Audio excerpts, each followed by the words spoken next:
Hello students, welcome to your social science class.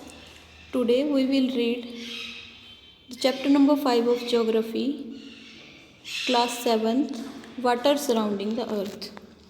In this chapter, we will study about main water bodies, their nature, sources, movement and importance in our life. Let's start. We have read in the previous chapter that planet Earth is often called the water planet or the blue planet because of the presence of abundant water on it. हमने पिछले chapter में पढ़ा था कि planet earth को water planet या blue planet कहा जाता है क्योंकि इस प्लैनेट पे बहुत ज़्यादा मात्रा में पानी पाया जाता है. Water covers about 71% of the Earth's surface and is present as oceans, rivers, lakes, underground flow, glacier ice and water vapors in the air. Earth surface पे टोटल एरिया पे 71% एरिया वाटर ने कवर किया हुआ है. ये water oceans, rivers, lakes, underground flow और glacier ice पे पाया जाता है. इसके अलावा वाटर एयर में वाटर वेपर्स की फॉर्म में पाया जाता है. तो अर्थ सरफेस के टोटल एरिया का 71% एरिया वाटर ने कवर किया हुआ है. More than 97% of this ream of water on the earth is salt water present in oceans and seas. About 2% is glacier ice and less than 1% of the water on earth is fresh water in rivers and lakes. अर्थ के ऊपर पाए जाने वाले total water का 97% water salt water है, नमकीन पानी है. और ये जो साल्टी वाटर है ये ओशंस और सीज़ में पाया जाता है. बाकी 2% वाटर है वो ग्लेशियर आइस में होता है और 1% से भी कम वाटर अर्थ सरफेस पे रिवर्स और लेक्स में पाया जाता है. ओनली 3% वाटर ही फ्रेश वाटर है.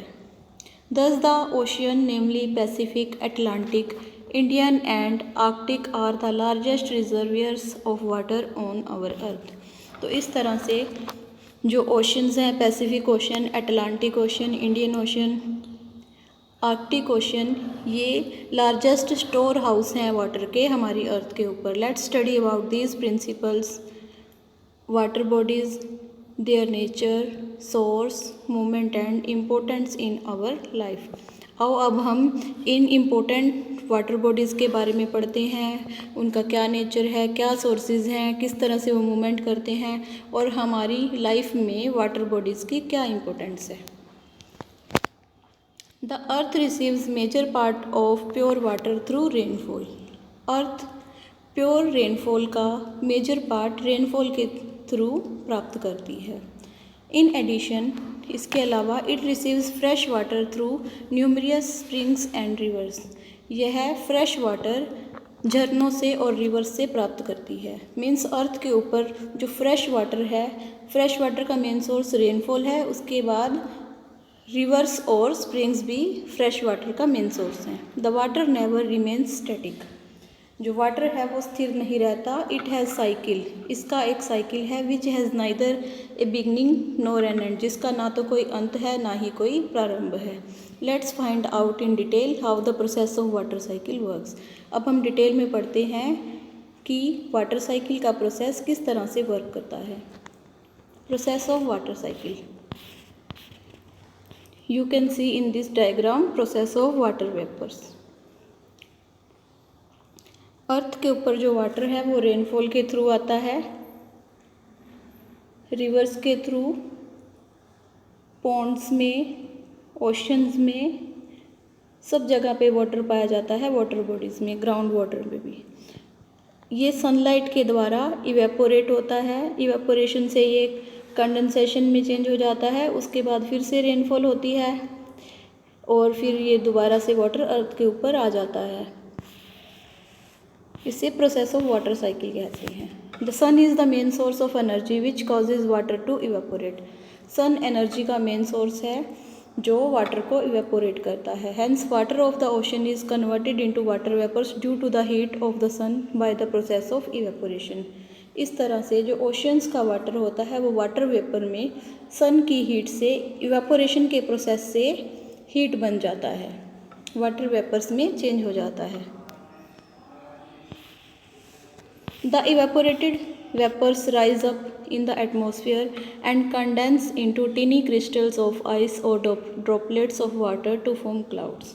जो ये इवेपोरेटेड वाटर होता है ये ऊपर की तरफ उड़ जाता है एटमॉस्फेयर में और फिर ये आइस के क्रिस्टल्स में कंडेंस हो जाता है, चेंज हो जाता है, या फिर ये वाटर की ड्रॉप्स बन जाती हैं जिनसे क्लाउड्स बनते हैं। When the condense ice crystal और water vapours grow in size, जब ये कंडेंस्ड आइस क्रिस्टल्स और वाटर वेपर साइज में बड़े हो जाते हैं and are unable to float, और ये स्काई में तैर नहीं सकते, they fall down over the earth surface as precipitation. तो ये अर्थ के ऊपर प्रेसिपिटेशन रेनफॉल की फॉर्म में अर्थ के ऊपर गिर जाते हैं, आ जाते हैं। It is because of this never ending circulation that the process is described as water cycle. इस नेवर एंडिंग सर्कुलेशन की वजह से इस प्रोसेस को वाटर साइकिल कहा जाता है।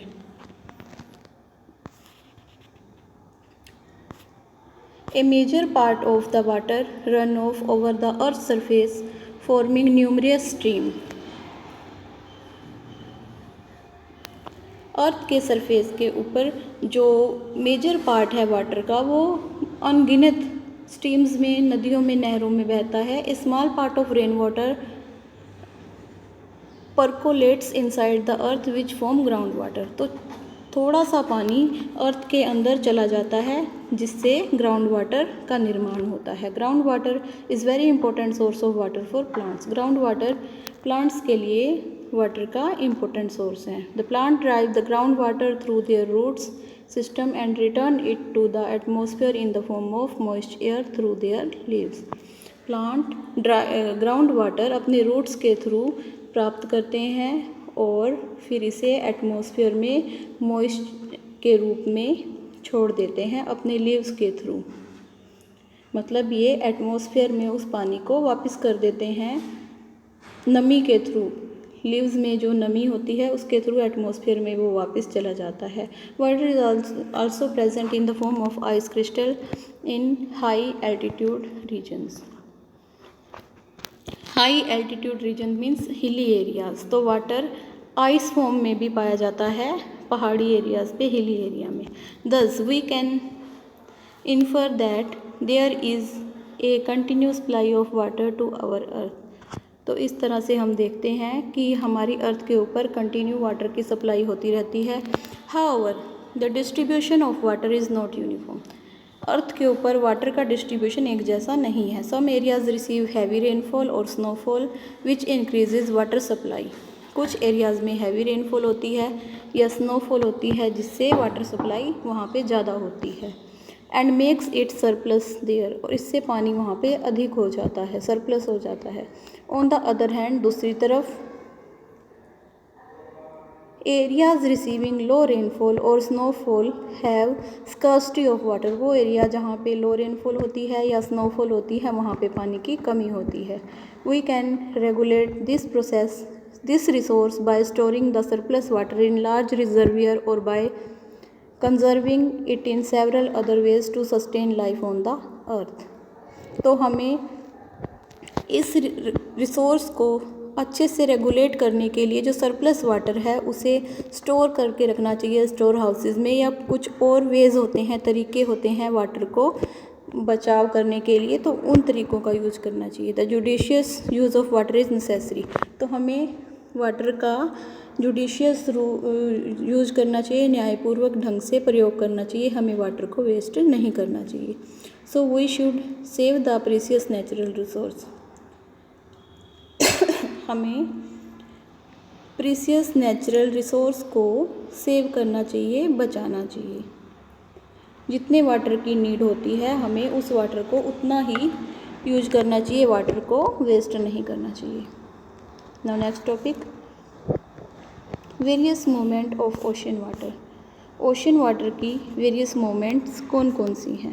First one is when we throw a pebble in a river और a pond we observe ripples in the water. जब हम किसी रिवर में या किसी पॉन्ड में, तालाब में कोई पत्थर फेंकते हैं तो हम ऑब्ज़र्व करते हैं, हम नोट करते हैं कि पानी में बुलबुले बन जाते हैं। Similarly on the sea coast, इसी तरह ही समुद्री किनारे पे we can observe the rolling waves of the sea water, हम सी वाटर की जो वेव्स होती हैं उनको रोल होते हुए देखते हैं।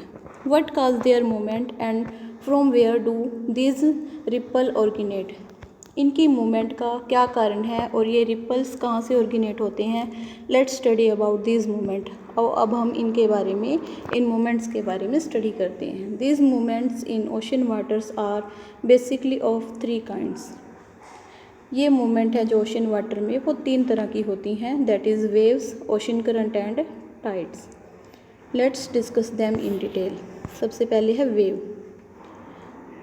The waves are the movements in a water body where water particles move up and down.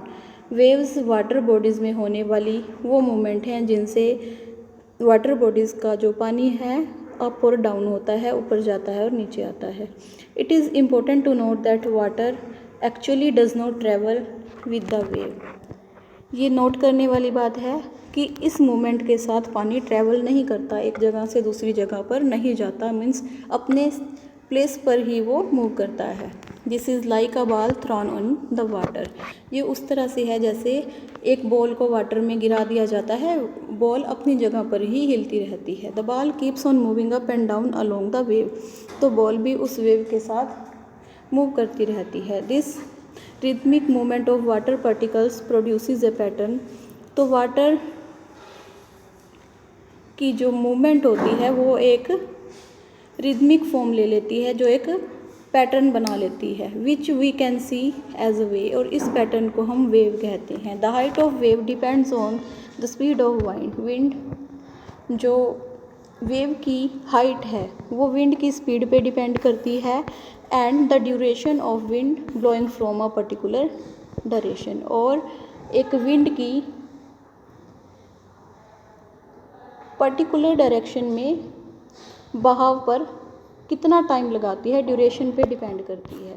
तो wave, the height of wave depend on the speed of wind, wave की हाइट विंड की speed पे और wind blowing speed पे depend करती है।